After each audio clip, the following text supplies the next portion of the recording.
Queridos, gracias por estar aquí con nosotros en este cierre de este ciclo de pláticas, de conciertos, de cine acerca del rock que se organiza anualmente en esta Universidad de Quintana Roo. El tema de estos 2 días fue las fronteras elásticas del rock.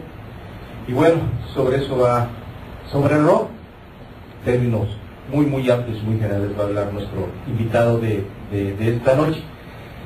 Quien está aquí conmigo es el compañero maestro Víctor Roura. Yo quisiera hacer una reflexión un tanto personal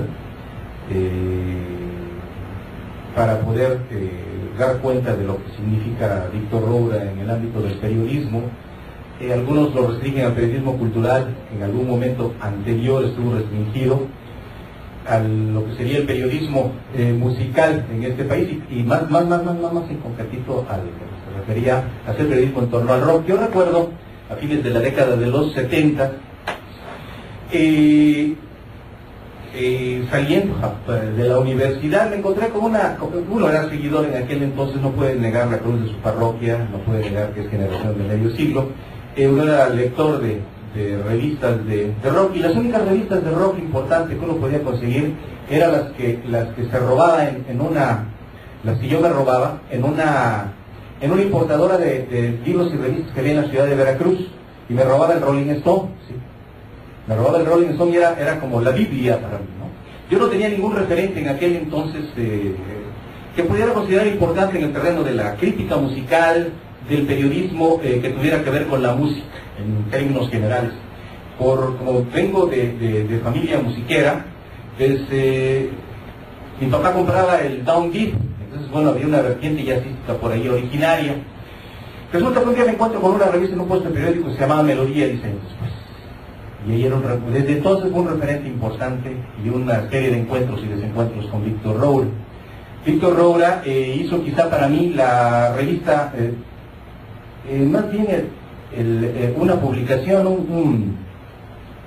un tabloide, quizá lo más bizarro que se ha hecho y más interesante a mediados de los 80, sobre el periodismo en México y de trabajo periodístico, que se llamó Las Horas Extra, donde hacía una crítica excelente de música, y se trasladó y se trascendió el periodismo puramente musical hacia un periodismo realmente existente. Tenía un subtítulo que se llamaba Nuevo Periodismo, no Las Horas Extra, Nuevo Periodismo, obviamente haciendo referencia a New York y todo esto que ya saben. Y esa es otra experiencia. Posteriormente, bueno, Víctor Roura, sabemos que ingresa al 1+1, él podrá contar, y lo ha contado muchas veces, cómo sale, por qué sale, luego en la jornada, y luego yo creo que crea para mí la más respetable por no casarse con ningún ismo ni con ningún grupo de poder cultural en este país. En el Financiero crea quizá para mí la más interesante sección cultural que este país tiene, bizarra también. Y ahí publicaron ahí se crearon, incluso se formaron algunos otros autores hoy de publicaciones. Hugo García Michel, por ejemplo, empieza a escribir ahí y luego forma la mosca en la pared. Por ahí podemos ver que pasó gente importante. El único para mí respetable crítico de fotografía en este país escribe allí. Sí, los demás somos como gente que llegó a otros lados para hablar de la fotografía. Y se mantiene allí en esta página durante mucho tiempo el más respetable crítico y quizá único crítico de cine que hay en este país, que es Jorge Ayala Blanco. Bien, nosotros podemos hablar de Víctor Roura en esos términos como un compañero de camino, como un compañero de viaje, para todos aquellos que nacimos en los 50. Víctor es un elemento, es como un hermano que camina paralelamente y siempre está recurriendo a buscar nuevas expresiones, nuevos caminos, con un pie obviamente originariamente anclado en el rock, y de eso va a platicar hoy Víctor Roura, que está aquí con nosotros.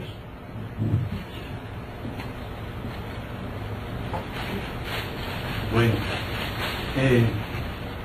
Raciel Manríquez nos hizo el favor de invitarnos a esta mesa redonda, y lo cual a mí me pareció en un principio algo extraordinario, que aquí en Quintana Roo que es una entidad no rockera, que se hicieran coloquios sobre este tipo de música. Cuando Raciel Manríquez me enviaba correos al periódico proponiéndome visitar Chetumal para hablar sobre rock, confieso que en un principio me pareció algo extraño, pero no dejó de interesarme.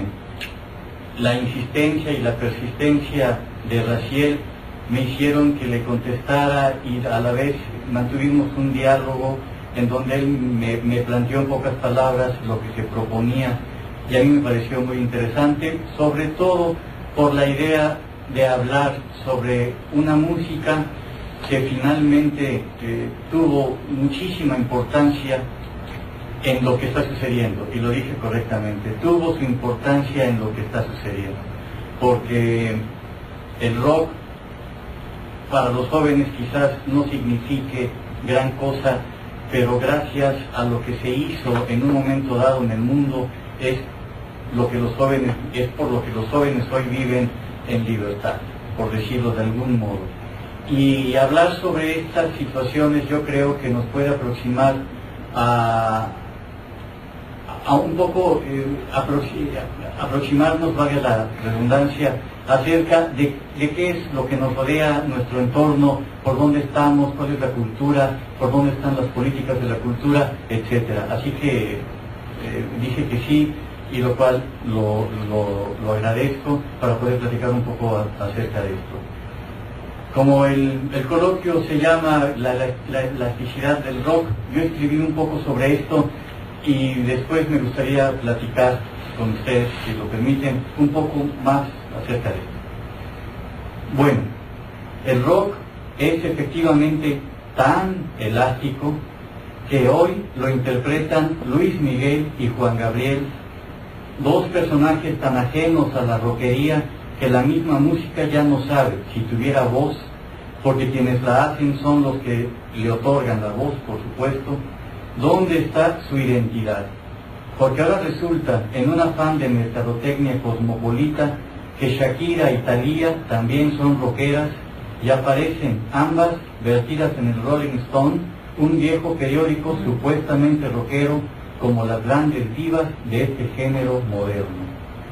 Pero las cosas no están de cabeza como podría suponerse, porque desde el inicio de esta corriente musical, las situaciones se han salido constantemente de su cauce. Por un lado estaban quienes no podían ver los grandes cambios por venir, incapacitados de prever las transformaciones que acarrearían las drásticas secuelas provocadas por la violencia de la recién finalizada Guerra Mundial. Sin embargo, por otro lado estaban quienes no solo podían sospechar las modificaciones futuras, sino con su participación colaboraban a ello.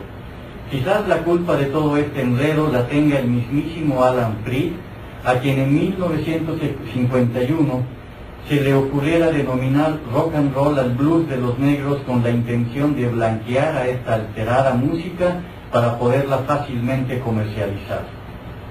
Alan Freed metía en su costal de novedades a aquellos que quisieran mover los pies, aunque no supieran exactamente lo que estaban haciendo.